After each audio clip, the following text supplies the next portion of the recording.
Welcome back to New Rockstars. What If turned out yet another episode, leaving us wanting more.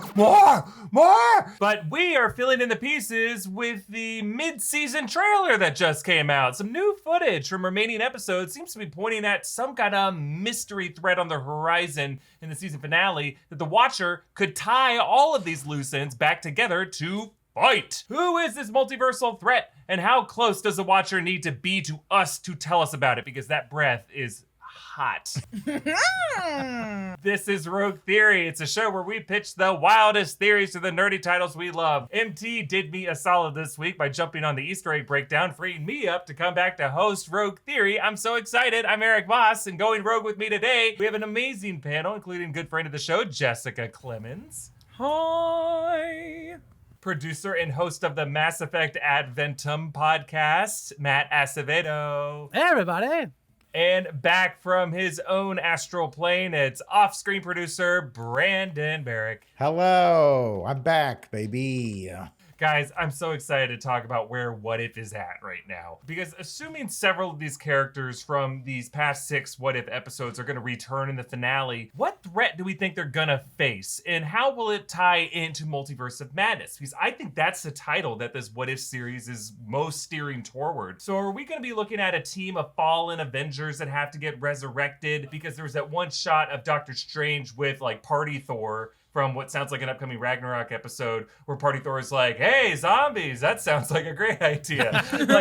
So are they gonna resurrect some of these Avengers we've seen die, like in the Nick Fury episode, bring them back to life in some crazy way? And then we might see a team of villains teaming up, like Killmonger as Black Panther, as well as Ego. We know there's a shot of Ego with Peter Quill catching up with that episode 2 post-credit scene, or final scene, I should say.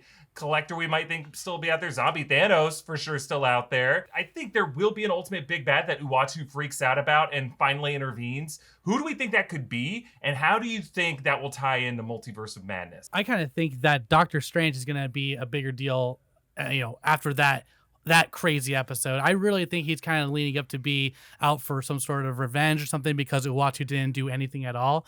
Uatu being the Watcher. And I kind of think, because he had the opportunity to just save the world and he failed to do so, I think he's going to be out. Doctor Strange is going to be out for vengeance. So I kind of think we're leading into an original sin territory where where Uatu is actually going to be it's leading up to Uatu dying. Someone's murdered Uatu, and I think it's going to be Doctor Strange. In the original sin comic, it's Nick Fury who takes on the role of Uatu as the Watcher. I think it's going to be Doctor Strange. He's going to kill Uatu, and it's going to lead to some sort of big multiversal thing. But it's going to end with, Stephen Strange being redeemed, but he's going to become the new Watcher at the end. Oh, that'll be fun. Also, that's a hell of itself, just becoming the Watcher, if that's what he has to become. He wants to have to watch everything. And then be like, I want to interview. I can't look away. Yeah. You're making me watch. You're making me watch. I see all your gross things. It just seems like an eternal loneliness still of just I can't really interfere, but I can see literally everything that's happening. If you're the Watcher, you have to come up with all those pithy comments and clever metaphors all the time. You're constantly narrating. It's a really tough job. It's a lot. It's a full-time gig. They say once you made it to hosting late night, you're set for life. But man, day in, day out to come up with all those new rules, Bill Maher, who wants to live like he does? I mean, he's not trying that hard anymore. Picking that low-hanging fruit as he makes MSNBC host laugh at him, feet away from him. Oh God. Anyway, Matt, I wanted to ask you, so do you think in Multiverse of Madness, we might see a Watcher form as a dark Doctor Strange, a Strange Supreme, and he would be the Watcher of that Multiverse of Madness event? That's what I'm thinking, especially after, since this is canonical, What If is canon in the MCU, and we're dealing with multiverse stuff in Multiverse of Madness, I'm starting to think more and more that this is actually going to heavily impact that film, and I think that's the way it's going to go. I think that our Doctor Stephen Strange is gonna have to confront that Stephen Strange in some sort of crazy saving the multiverse kind of deal, which will end with, I think, our Stephen Strange will ultimately save the Stephen Strange has gone corrupt. Do you think they're gonna leave like Strange Supreme as animated, and it'll be like Who Framed Roger Rabbit, where you have like Oh, fun. Benedict Cumberbatch 3D versus 2D Benedict Cumberbatch? What I think is that Uatu the Watcher just sees everything in animated form. Like that's okay. like his rose-tinted glasses that he sees the multiverse in. So at the end of it, we might see live action Jeffrey Wright, who just like blinks and now he's back in live action, and it just like helps him digest these complex dark stories just to see it animated.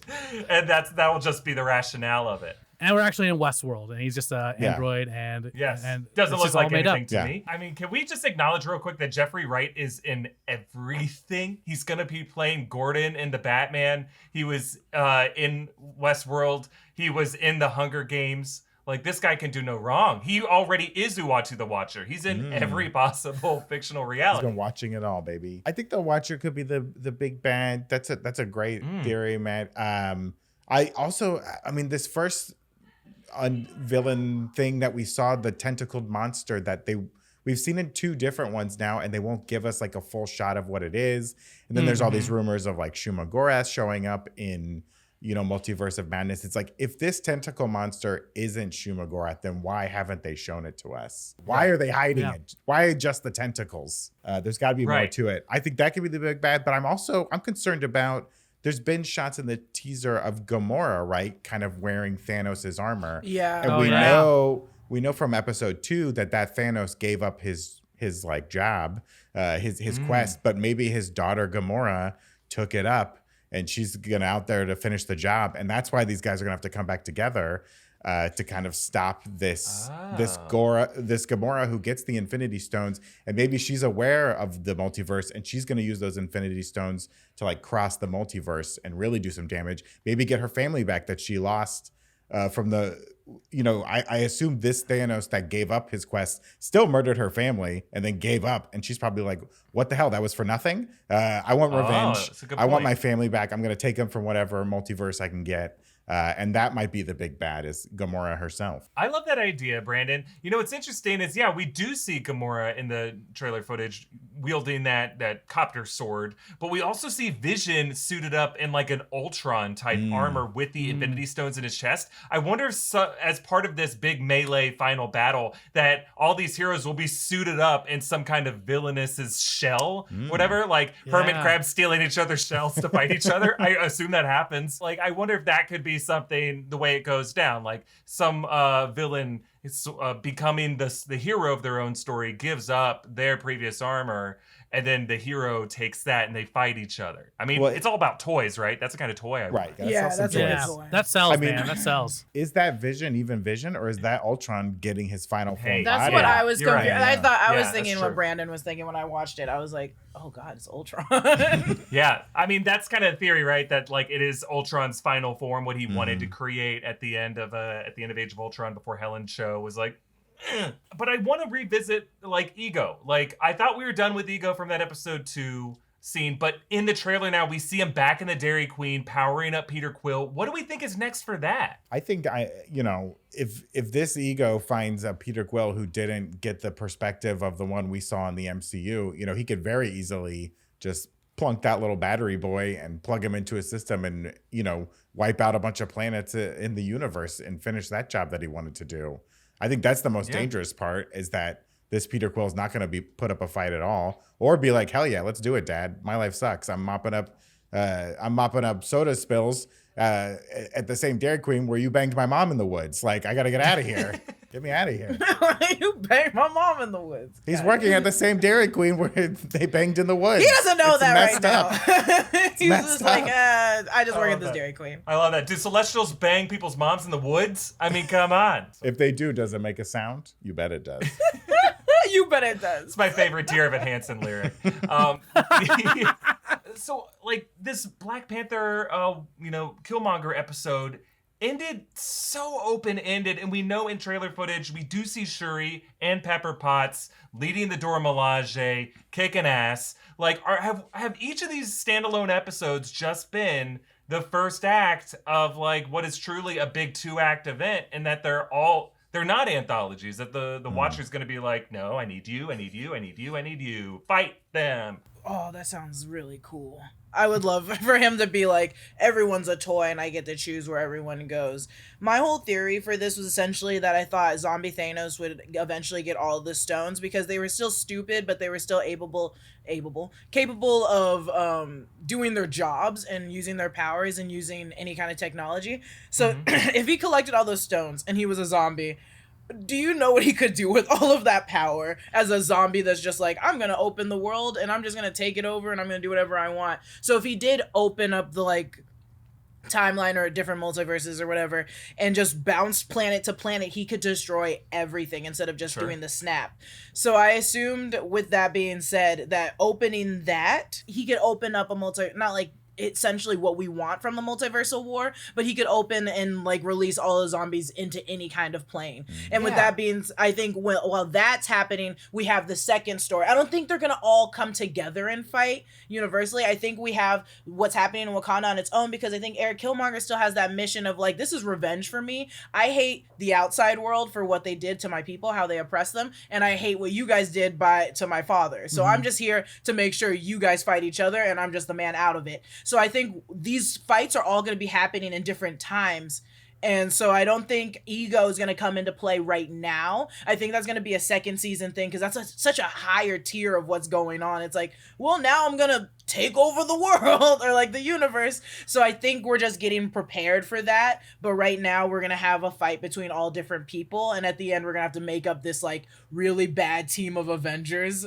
And by bad team of Avengers, I mean who we have right now, who our current heroes are. Let's round out this lineup that we think is going to be there for this multiversal Avengers team. I think we're talking about Gamora. I think we're talking about Captain Carter, Strange Supreme, maybe Party Thor. The fact that we haven't seen that episode yet, but it seems like he's with them. I think Spider-Man will be there. The head of Scott Lang, I think, would be the head of Scott Lang. Yeah, right. Yeah. I give him a battle suit. Yeah. You know what I mean? That's the part that I really want to see. Is I was hoping if Thanos like opened up all these different portals, people would fall into different situations, even if he destroyed the world that he's in. And then like Spider-Man or any of the new Avengers would jump through and show up in the multiverse, and they're the ones that are like, I came from an existence where zombie Thanos is a thing.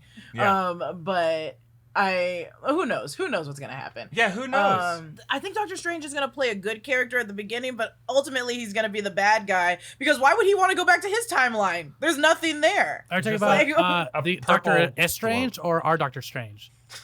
Evil Doctor Purple Doctor Strange. The bad Doctor one. Strange or Danger. I don't think he'd want to go back to it because like it's nothingness, and he probably would find a new Christine and be like, I can redo myself. I think we'll definitely see T'Challa Star-Lord come back too, especially after that line that astral or ancestral plane T'Challa said to him, where he's like, you're gonna get, your comeuppance either from your plane or my plane.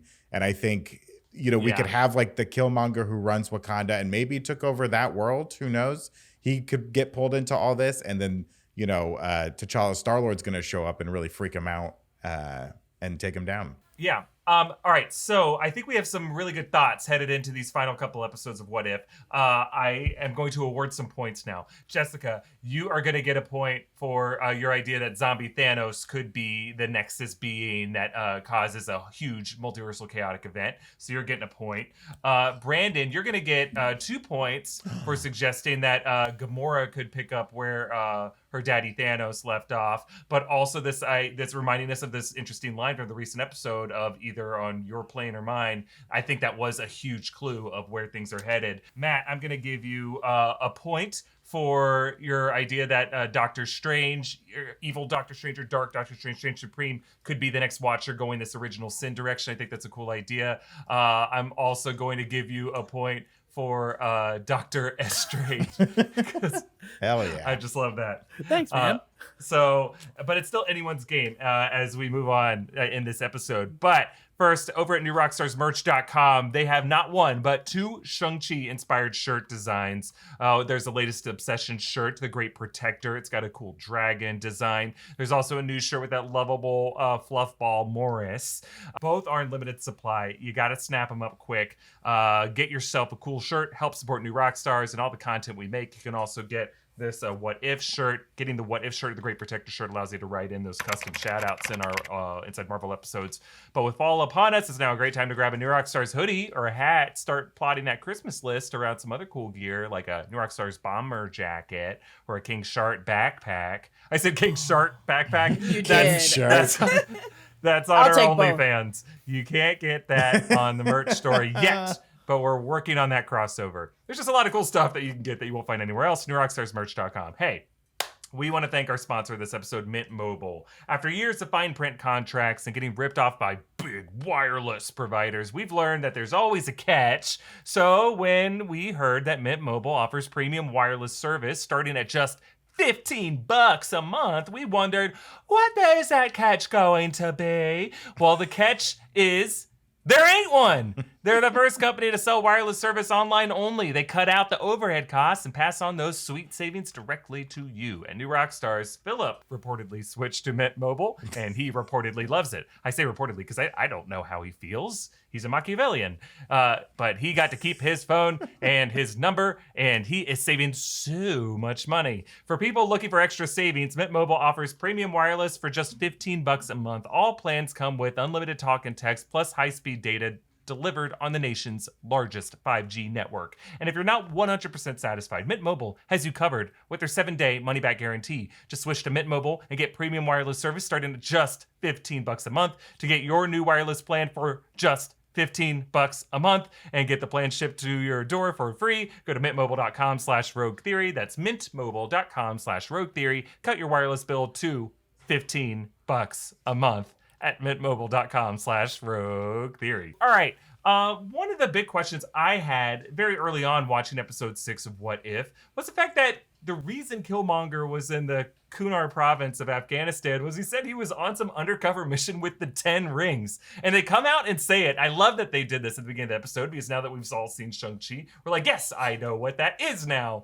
And I have a sense of what was going on with that organization around that time. Just to remind you, around 2008, that's right when Wenwu kind of reactivated after all the stuff happened with his wife. So he basically was like, all right, I'm John Wick in this shit now. And he put the rings back on. He started rebuilding his empire. So now it seems like the 10 Rings organization might have appeared on more radars, thus why Killmonger has joined them. No word on why he wouldn't be joining them in the live action universe. It's What If. It's a different universe. Don't think too hard about it. But I want to ask you guys, what do you think his secret undercover mission with the 10 Rings was? I was a little confused. So was he with the 10 rings, like the Wenwu 10 rings, or because I remember in Iron Man, wasn't the terrorist organization also the 10 rings? Yes, so that much hasn't been cleared. It is the same organization, but they got like local chapters, it sounds like. Yeah. But it's also not clear if Raza might have been appropriating the 10 Rings iconography the way that the Mandarin and Aldrich Killian did, Mandarin being Trevor Slattery Mandarin, because they did have different logos, but it seems like Raza was a true believer. It seemed like he was the guy who was drinking the Kool-Aid of whatever the organization was. He had the similar bows and arrows speech, illusions right? of grandeur, of Asian conquest, etc., etc. So I like to think that Raza was working from marching orders coming from Central Command. Also, you said John Wicken like a verb, but it sounds like John Wiccan, as in he's a witch. Like Ooh, John the let's see Wiccan. that. That would be a badass movie. Yeah, only with Keanu Reeves. Yeah, so what was this undercover mission? Was how deep in was Killmonger? Was he just infiltrating the Afghanistan branch of it? Was he trying to find where Wenwu was in Asia? I have a pretty crazy rogue theory for you. I did a little research on this one, okay? So these events of Iron Man, all right, they're taking place around 2008, okay? So we have the press conference after Tony has been saved by Killmonger, and our faithful reporter of the MCU, Christine Everhart, she points out, hey, you were 400 clicks, so your unit was 400 clicks away, right? Which, if you look it up, that's about 250 miles, okay? Kunar province, it's right on the border of Afghanistan and Pakistan, okay? In 2008, Benazir Bhutto was assassinated in Pakistan, specifically in Rawaldi. I may be saying that wrong, which is near Islamabad, okay? It's about 250 miles away from Kunar, all right? So I think, here's what I think. Killmonger was still working for the government. He was in the military, right? And they had him embedded in the 10 Rings.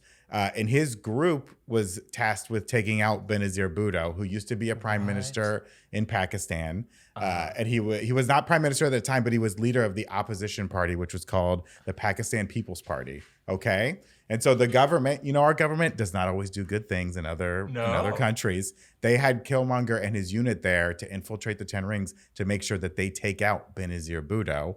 But during all of this, Killmonger finds out about this other plan the 10 Rings has and sneaks away from his unit to go save Tony Stark and set his own plan in motion. But I think that Killmonger also killed Benazir Bhutto. That is my rogue theory. That's what he was up to at the time. Oh my God. That is so rogue. I'm so mad. That's so rogue. I mean, That's come so on. rogue.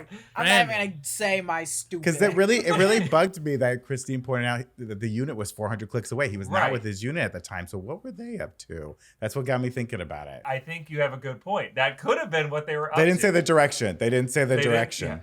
But I think you do bring up a good point that I think that went over a lot of people's heads. Really, Killmonger knew where Tony Stark was going to be. He wanted to be there to save Tony Stark so that he could get his hands on his tech and use it to reclaim Wakanda. I think that was his plan throughout from the beginning. Luckily that he was able to convince a drunk Tony Stark to make him COO of the company as opposed to a guy who just always thanked and bought a drink for at the bar. I mean, I look, I didn't have the in-depth detail that you did, Brandon. but mine was like along the lines of that as well. Like he was, like on some sort of mission, but got wind of it because this is like a 10-year plan that Killmonger's doing. He's like, trying to seep in. So I kind of think at first it was like him trying to seep in maybe into the 10 Rings for his own reasons to like maybe get them to aid in causing war against, America and Wakanda. Right. But he saw this juicy opportunity, this iron opportunity to go and save Tony Stark and you go down that path instead. But man, I gotta say that was just a really good one. But yeah, that's kind of, I mean, I think similarly, he was just trying to do his own thing. But yeah, I think it was just an easier plan was to use Tony Stark instead. What do you think, Jess? I hate Brandon. That was a great one. That was a great damn theory. I'm so mad. You should have gone last. Why did you go last, Brandon? put me last, editors. I dare you. I dare you. Oh, I dare you. I dare you. I was literally gonna, I guess, like the same as Matt. I was just like, I think it's, the one thing that stuck to me was I was like, even though Killmonger is actually really smart and intelligent, I think it's still along the lines of he was undercover probably doing something that's still aligned with what Tony Stark was doing, because why else would he be looking into the files of Tony Stark if he wasn't already working on like a Tony Stark mission? So I think I thought he was just like they were trying to steal like War Machine or rebuild something of Tony Stark's, and then they found out like, oh, you guys are getting all your money from Tony Stark's COO? That's weird.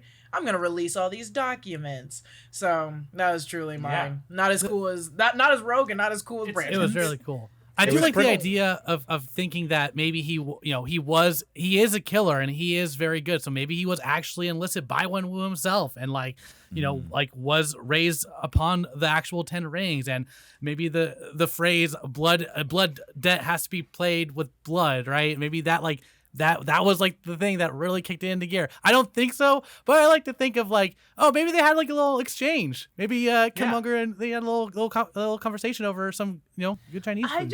Killmonger has too much confidence in that his plans. It did go exactly as planned, but I was like, there could have been an easy up in this, and it's making me so mad that it was so flawless for you. Yeah. So that's why I'm like, you could be right. He also constantly mumbles under his breath that he's like doing the opposite. He's like very ballsy in that respect. 2 times in the episode, he straight up was like, yeah, the people are like, he's a piece of shit, and he's like, I am a piece of shit. Yeah, because I found this, and I was like, will you stop? I'm gonna punch you in your face. I like how I do want to say I like how facially mischievous this Killmonger is. Like every time he does something bad, he's like, oh yeah, Wakanda forever, smirk to the camera. Like, yeah. He smirks all the time in this. Also, the government let him put Killmonger on his outfit. Like, that's messed up, also, guys. I'm also so tired of the Colonel just being like, yeah, no, he's an American hero. He's a Navy SEAL. He's never gonna betray us. I'm like, his name is Killmonger. You let him put Killmonger on his outfit. He scars himself, which I know that's a ritualistic thing, but this guy is like, he's hiding it under his shirt. Like, so he feels a little bad about it. He's a little self-conscious. It was a wild to hear Thunderbolt Ross like bring up the Patriot Act, huh? Like to take over a business. That's some heavy stuff, man. That's a Bush era term. Yeah. Never heard of it. It was also crazy because I think you're right about Wenwu. This could be like they had him infiltrating the 10 rings because like Wenwu was like coming back to power and like the government was like, something's going on with this terrorist organization. They've been quiet. Now they're moving again and they're getting things done. So it could have been that like the government wanted him to get close to Wenwu or close to whatever the head of this organization that is so mysteriously powerful. See, I think the 10 rings would be Killmonger's next target. Like, I think he rose high enough. I think he's aware of what's going on there. Now with the forces of Wakanda under his thumb, he can go east and go sack whatever Wenwu has built, because his goal is not Wakanda. His goal is global domination and global liberation for tear everything down, like everything. So, well, I guess Wenwu's people I guess it would kind of align. Right. I think Wenwu is just all about conquest, right? Yeah, he was about getting power. He wanted. I think he wants to steal what Wenwu has. He wants to take his empire and then just kind of unite the globe under his rule, under his vision. But I agree with what you guys are saying. I think that's kind of been an issue I've always had with Killmonger as the way he's portrayed in the MCU. Is like, yeah, he's cool. I love the choices Michael B. Jordan has made with the character. A lot of the stuff Ryan Coogler wrote for the character. But it's just like so easy for him to do what he does. Yeah. And like there is kind of like a Joker quality, like Dark Knight Joker, where he just kind of shows up and he's got some cool plan. Like that London Museum plan was pretty fun. But like we saw him struggle. We saw what his loss was. But then after that, like, I'm glad that he lost in Black Panther, because it's like, yes, there's no way he'd be able to maintain rule over Wakanda. This is like a millennia old kingdom. Like, surely someone would have tried to steal the throne in the past. But in this episode, it's kind of hard to watch, where it's like everyone else seems so stupid. Yeah. Like T'Chaka seems so stupid. Like the fact that, yes, they all question at the beginning, but T'Chaka's like, no, I feel kind of bad. Yeah, my son didn't just die, and I'm going to give over his legacy to this man that just showed up out of nowhere. And he knew that he left Erik behind. You know, right. He chose to leave him behind. Right, yeah. So, whatever. It's what if. It's what if. It's what if. What if. At the end of What If, I think we needed that part where it's like he went into the world thinking he probably was going to see his dad, and instead it was T'Challa being like, are you happy with what you did? It's like, where's my dad? He's like, dude, move. Where's my dad? He's in the bathroom.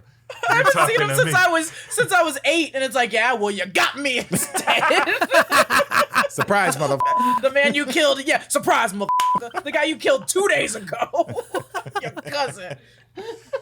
None of those other Panthers are coming out of the trees. Just me. Yeah, they ain't coming down. You guys stay up there. You all stay up there. Stay up in your trees. Don't you come down. Also, he went straight to the tree. He didn't go to the apartment. Yeah, he didn't go to this time. Oh, yeah, that's what happened. Why that's his first fault. His first fault. You should have went back to your childhood home where your dad died. What are you talking about? Guys, this is too much. Brandon, obviously you get a point for doing some research there. That was an incredible theory. You do. That's a rogue theory. Jessica, I'm also giving you a point for pointing out that you talked to T'Challa, not in Jobu. That doesn't make any sense. I was like, God damn, that's ruthless. He just was like, you killed me. You don't get to talk to your dad now. All right, we got to move on to road questions.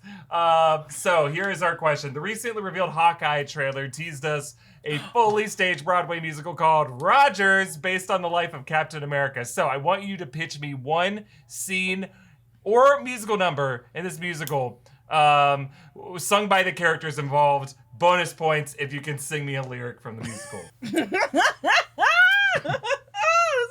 This is a good one. Okay. Well, I think if this is a musical about Steve Rogers, so you're gonna have at some point you're gonna have to deal with Bucky. You know, we didn't see any Bucky in the one little clip we got. I hope the whole first episode is just this musical. That's all I want to see. But I think you're gonna have this scene where Bucky falls off the train and he loses Bucky. And then Bucky comes back in the second act for the reprise. But the song that they're going to have is going to be titled Brothers in Arms. We froze.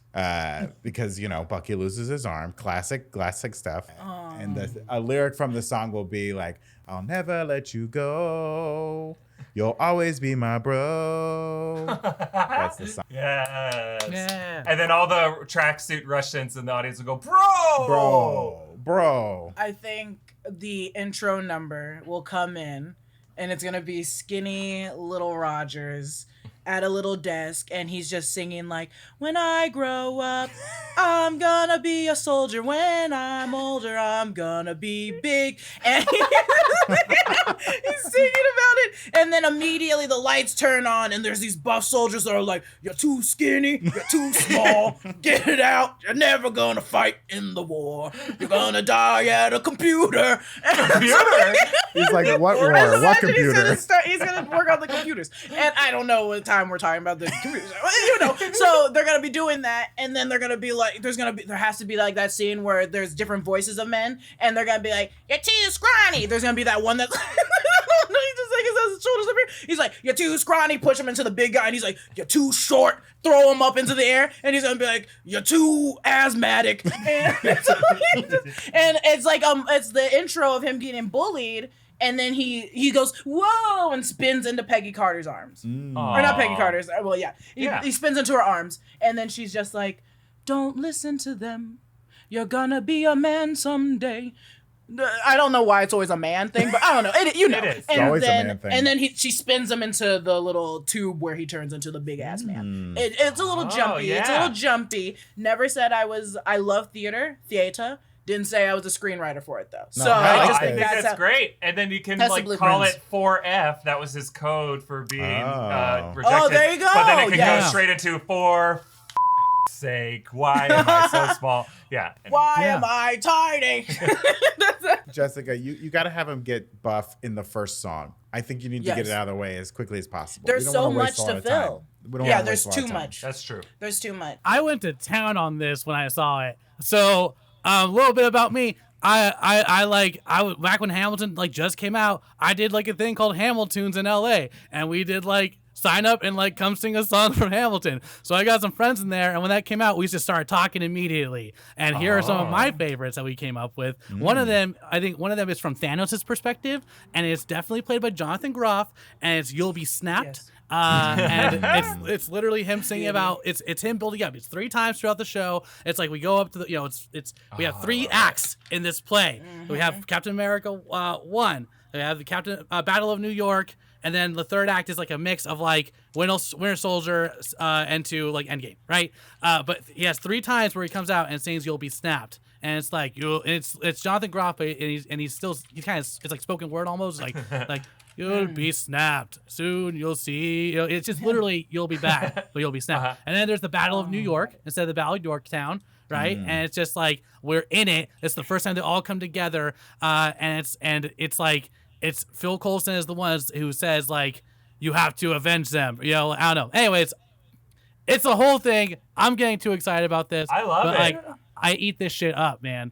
And there could be your obedient servant, but it's Captain America and Iron Man, right? Because there's Civil War. It's the peak of Civil War, and they're kind of talking shit to each other about the Accords and stuff like that. I love that. Love it. Can we have a Thanos lullaby where it's "Dear my Gamora, what to say to you?" It's gonna be it's Thanos singing Gamora, and then the other one is Tony Stark singing to what do you call his daughter? Morgan? Morgana. Yeah. There also has to be a scene that's R&B and sensual, and it's when he's listening to Marvin Gaye. Oh yeah. And we just have to recognize it. And then Ant-Man sings "What I Miss" because he. What I miss. Yeah. What I miss. Oh, that's perfect. That is perfect. I am going to Matt. It sounds like you have thought this through quite a bit. You will get a point for all your thinking there. Jess, it sounds like you had the most narrative figured out. You kind of painted the clearest picture of what that opening number will be. So I got to give you a point on this one. I think all 3 of you guys deserve the win on this one. All 3 of you had some amazing theories. I have missed your theories so much, and you both delivered. You delivered at the end there. I gotta say, none of you phoned it in. I'm so proud of all of you for really committing hard to that final question. Not an easy one. Some might balk at it. Not you three.